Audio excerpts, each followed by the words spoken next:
안녕하세요. 취미로 철학하는 남자입니다. 제가 아까 영상을 올렸었는데, 네, 잠깐 마지막 부분이 조금 잘못된 것 같아가지고 다시 수정을 했습니다. 그래서 다시 영상 작업을 하고 있고요. 이제 처음부터 내용을 다시 하자면, 네, 원래 오늘 이제 아리스토텔레스의 영혼에 대하여라는 책을 가지고 얘기를 해보려고 했었는데, 근데 이제 이미 적어놨어요. 네, 글의 내용이 조금 설명하기에 중요성이 떨어지고요. 그 다음에 흥미롭지도 않다 보니까 제가 이걸 좀 해야 되나 이런 생각이 들더라고요. 그리고 이제 또 만약에 한다고 한다면 이 책을 읽을 때 이제 기술적인 부분들, 이제 독해 관련 기술, 그래서 어떤 흐름으로 어떤 방식으로 이제 읽어야 되는가 이런 것들을 좀 논하게 될 것 같았는데 그 독해 문장을 해체하는 그 과정에 대한 거죠. 그래서 그걸 얘기를 할 것 같은데 사실 이런 부분은 되게 관심이 없으신 분들이 많은 것 같더라고요. 그렇기 때문에 제가 여기에 대해서 하는 건 좀 재미도 없고 아무 의미도 없겠다. 예, 또 누가 볼까 이런 생각이 들어서 이거는 안 하기로 했고요. 그리고 그래서 이제 생각한 게 일단 오늘자를 해야 되니까 네, 우상의 양원 이 니체에 대한 부분을 하자라고 하게 됐습니다. 그래서 지금 이전에 이런 내용을 가지고 했었는데 좀 빨리 끝내는 식으로 해서 하려고 이전 내용을 그대로 이제 살려놨어요. 그래서 그걸 가지고 할 건데요.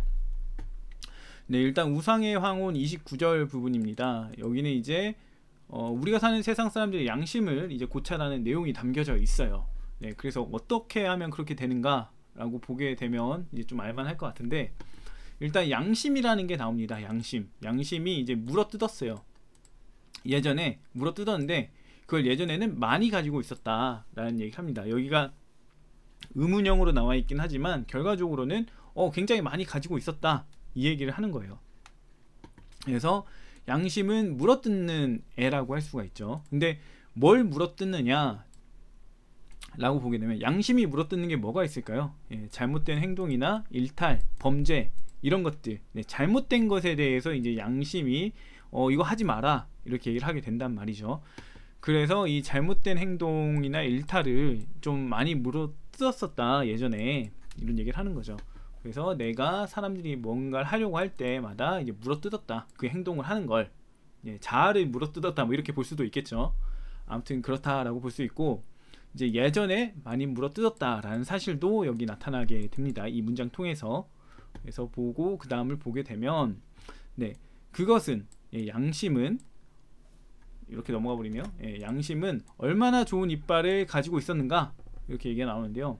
양심이 이제 예전에 잘못된 것들을 잘 물어뜯었는데 그게 왜 좋았냐 왜 그렇게 가능했냐면 이빨이 좋았기 때문에 그렇다. 예, 물수가 있었다 이거죠. 이빨이 좋아서 물수가 있었다. 예, 이거저거 다 물 수 있었다. 예, 이렇게 볼 수 있을 것 같습니다. 네, 그런 이렇게 이제 양심이라는 애가 예전에는 막 잘 물어뜯었었던 그런 게 있었는데 오늘날에 어떠냐 이런 질문이 나온 거예요. 오늘날에 어떠냐 이렇게 해놓고 치과 의사 이빨에 대한 얘기를 하는 사람이죠. 이빨에 대한 얘기를 하는 사람이 오늘날에는 전만큼 안 되는데? 라는 얘기를 하는 거죠. 전만큼 막 물어뜯지 못하는데 예, 물어뜯지 못하니까 이빨이 안 좋아서 물어뜯지 못한다 이렇게 볼 수가 있겠죠. 아무튼 예전에는 이가 좋아서 뭐든 간에 다 물어뜯었는데 지금은 뭔가 이가 잘못됐는지 어쨌는지 모르겠지만 못 물어뜯고 있다 라는 얘기를 하는 겁니다. 그래서 양심이 지금 예전보다 현재 굉장히 기능을 제대로 못하고 있다 라는 얘기를 하고 있다고 볼 수가 있는 부분입니다. 그래서 이제 이게 그냥 이런 내용 없이 네, 이런 내용 없이 그냥 이 글만 본다면 조금 헷갈릴 수는 있는데 그렇게 헷갈릴 만한 부분은 아니고 좀만 생각을 해보면 네, 알 수 있는 쉬운 내용이다 라고 할 수 있을 것 같아요. 네, 그 다음을 보도록 하겠습니다. 우상의 황혼 1절이고요. 네, 게으름은 모든 심리학의 시조다. 뭐라고? 그런 심리학이 악덕일 거란 말인가? 라고 했습니다. 제가 이게 처음에는 게으름을 그걸로 봤어요. 이제 심리학이 타겟으로 두는 게 일반 대중이니까 일반 대중의 심리를 파악해 보면은 게으름이 나오고 그래서 그 게으름이 모든 심리학 이론의 기본이다 라고 이렇게 봤었거든요. 그게 이제 제 첫 번째 설명이었는데 생각을 조금 해보니까 네, 좀 생각이 바뀌었던 게 게으름은 인간의 게으름이 아니죠. 심리학이 왜 생겼는가를 찾다 보면서 심리학이 시조를 찾은 거겠죠. 그러니까 심리학이 왜 생겼냐라고 보게 되면은 인간의 심리를 파악하려고 하면서 생겼다라고 볼 수 있죠.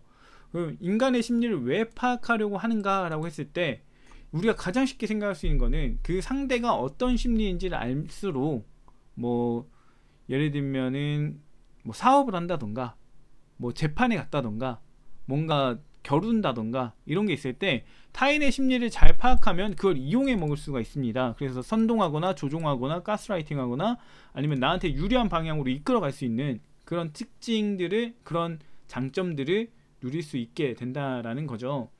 그래서 인간 심리를 파악하려는 시도는 게으름에서 시작이 됐다, 이렇게 본다고 볼 수 있는 거죠. 왜 게으름이냐면은 남을 이용하려고, 타인의 심리를 이용해서 이득을 보려고 그랬다는 거죠. 그래서 그렇게 되면은 심리학이 인간의 심리를 파악하려는 시도인데, 이게 게으름, 남을 이용하려는, 타인의 심리를 이용하려는, 거기서부터 시작이 된 거면은 결국 심리학은 자기의 악덕적인 모습, 그 개인의 악덕적인 요소를 실현시키기 위한 도구로 쓰였다라고 할 수가 있는 거죠.